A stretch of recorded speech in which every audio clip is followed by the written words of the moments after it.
You have to keep tapping like that! You bloated sack of protoplasm! I will make him happy again!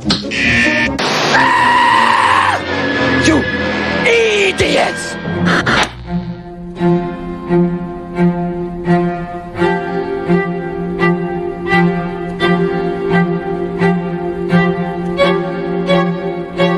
Everything in his life is seen through the lens of a cartoon. That's all he lives and breathes is cartooning, and it's all he knows. John's personality so permeated that project. I can't imagine it being done any other way than what it was. He was very driven, very ambitious. He had this sort of rock star status. He's the best drill sergeant you'll ever meet, and drill sergeants do need to be cruel.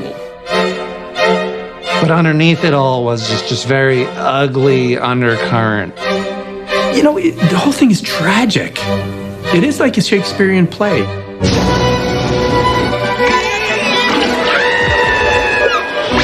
Ren and Stimpy was innovative on every level. It was an artist-driven show.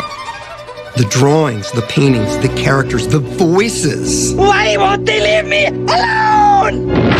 Ren and Stimpy was gorgeous. It was hand-painted cells, hand-inked. This was not done. The influence of classic animation was extraordinary, and it was being digested and spit out in a way that none of us had ever seen before.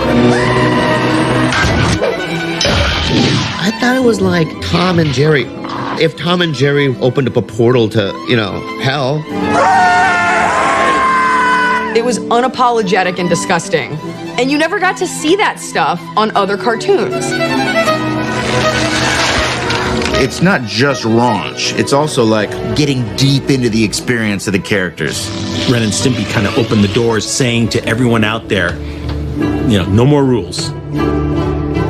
The show built up a cult following amongst both adults and children and became America's most popular made-for-cable series in television history. We were the kings. We were the bad boys of animation. We were making the funniest cartoon that anybody ever made. In order to do what we did, it took intense pressure, and it all emanated from John. But behind the scenes, there were a lot of things going on that were really damaging. He called them beatings. Some of it was torture, I tell you. He said that I could go fuck myself. I still have nightmares about him. Despite what he says, nobody else worked harder to fuck it up than this guy. It makes me sad because we were changing animation forever, and it all fell apart before it really got going.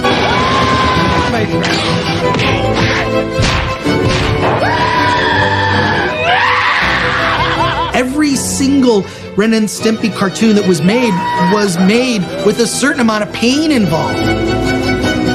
But that pain ended up in this creative result that is a work of art.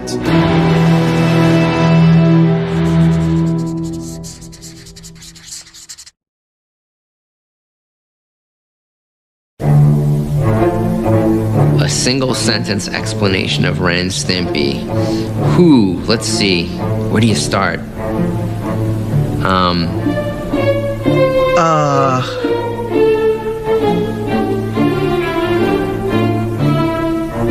That's a really hard one. How would you describe it? I don't know. Nothing else like it. It seems to be about a dog and a cat, but it's a lot more than that.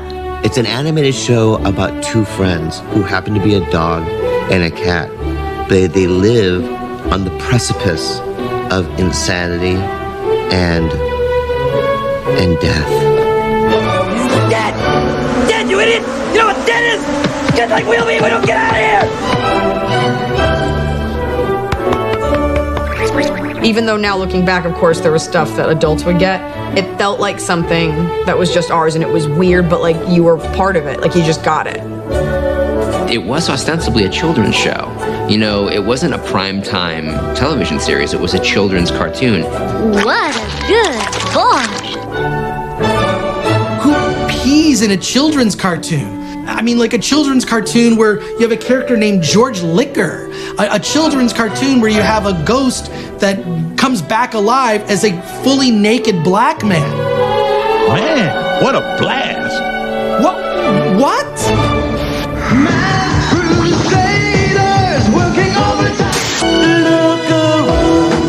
My, I've got to pack. You don't realize what the state of the world of animation was in the 80s and early 90s. It was a travesty. It was an embarrassment. Poorly animated shows, mainly created with the intention to sell a toy line, but not with the intention to actually entertain either the kids or the adults who had to suffer through watching their kids watch those shows. The culture was so conservative then. One of our most important freedoms, the freedom of speech, was under attack by both conservatives and liberals. Demons and wizards, we'll be burning that tonight. We are going to keep on trying to strengthen the American family, to make American families a lot more like the Waltons and a lot less like the Simpsons. All the censorship that was going on in the world, I think that is what John was pushing against.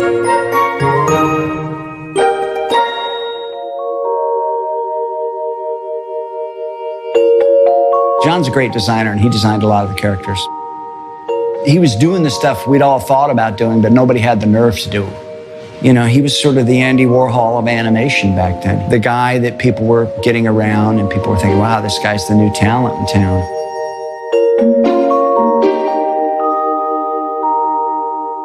John's just obsessed with cartoons. I mean, the guy really couldn't do anything else. I knew him personally and socially, aside from working on him. He couldn't, fix a flat. He couldn't drive. He didn't do anything else. It was like this thing. And it showed, of course. He's drawing all the time in his brain. It's like he's got a pencil in his brain. So if he meets you, he seems very intense. He's drawing you. John Kay was really talented and really funny and drew funnier than anybody around. And, to him, the funniest thing in the world was Fred and Barney having sex. Bob said, he's the next Disney. We all kind of thought that John was going to be the next Walt Disney.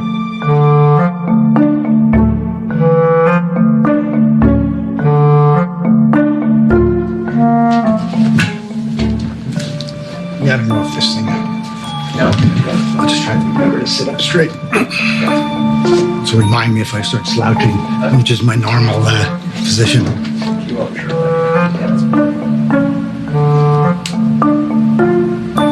Did all the other interviewees get do makeup too? This lighting looks awful bright. It won't be. I look like a ghost. First time I ever saw an animated cartoon, I was floored. I couldn't believe what I was looking at because it was drawings that moved. And I was just shocked. How is this possible? This is magic. And that's when I was hooked. And I think I was probably about 4 or 5. I've had theories ever since I was a little kid. I'm always trying to analyze and figure out how things work and why they do this or that. So when I saw the cartoon, I was convinced that magic was possible. I had friends that I would give my theories to, and I told them the theory about cartoons must be proof of magic. One day, I was out with my dad, and he stopped in at a corner store somewhere, and I went straight to the toy rack. This long package with Huckleberry Hound on it, and I loved Huckleberry Hound. I tugged on my dad's jacket, and he said, Dad, you gotta buy me Huckleberry Hound. Buy me Huckleberry Hound. It's like, all right, here's your goddamn 15 cents. Bought it and I took it home and I opened it up and there were these long strips, like film strips, of different scenes with Huckleberry Hound. So I read the instructions and it said, cut these individual images out, pile them on top of each other, flip through them. So, this just seemed crazy, right? All right. So I'm flipping through it and I see the animation and I was like, wow! They all went flying. I was like, Eureka! isn't magic, it's science. So then I had to call all my friends over to show them the flip books, right? Hey, I was wrong. This is actually physically possible. Oh, they all thought I was crazy. They just liked the funny drawings. If I did a funny drawing, they'd laugh. So then I thought, well, I'll make it even funnier. So I'd exaggerate it more and do crazier stuff with it. And I realized that's really the key to cartoons, is to make things so exaggerated, so caricatured, that people laugh. If you can make it funny, you win. You're popular.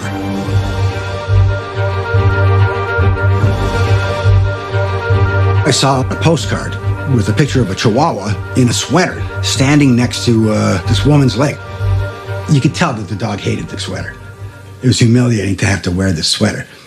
So I instantly, Grand Hawk came to life.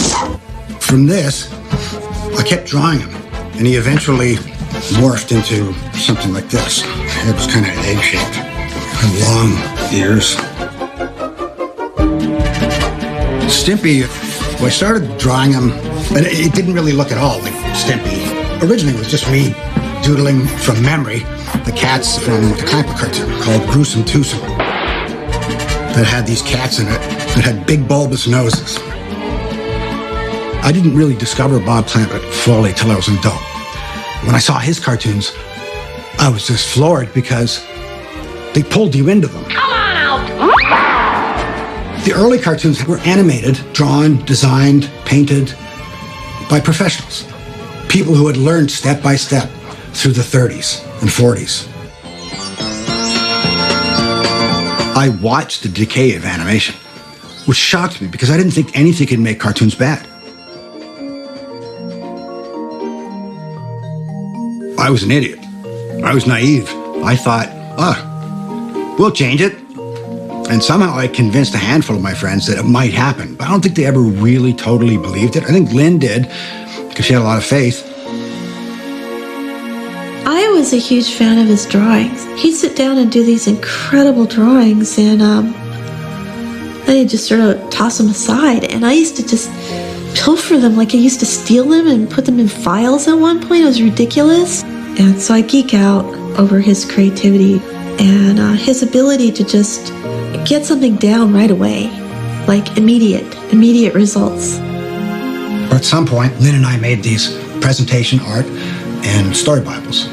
Somehow, I don't even know how I did it, I got meetings at each of the Saturday morning cartoon networks, which were NBC, CBS, ABC, and Fox was still fairly new, but they all had Saturday morning cartoons. So I went in there and pitched the cartoons. I had never seen anyone take me through a storyboard like John did. He was possessed. He performed every part, he did every voice, he would show you the board, but you didn't need it. No one had cared for so long about cartoons that he was saying, wake up. I'm telling you a story that isn't like that other crap that you're seeing. Here's this new thing. So, wake up. Nobody pitched like that. It was explosive. Screaming and acting out all the lines. He would roll around on the floor, he would get up, he would smash things. I was horrified. I have never seen anything like it ever. His glasses hit somebody in the head once. Okay, Beep, watch out, the glasses are coming. That was John, and you walk out of there like, wow. Like if I was an executive, how could you not? You'd have to. How do you not hire that guy to do that?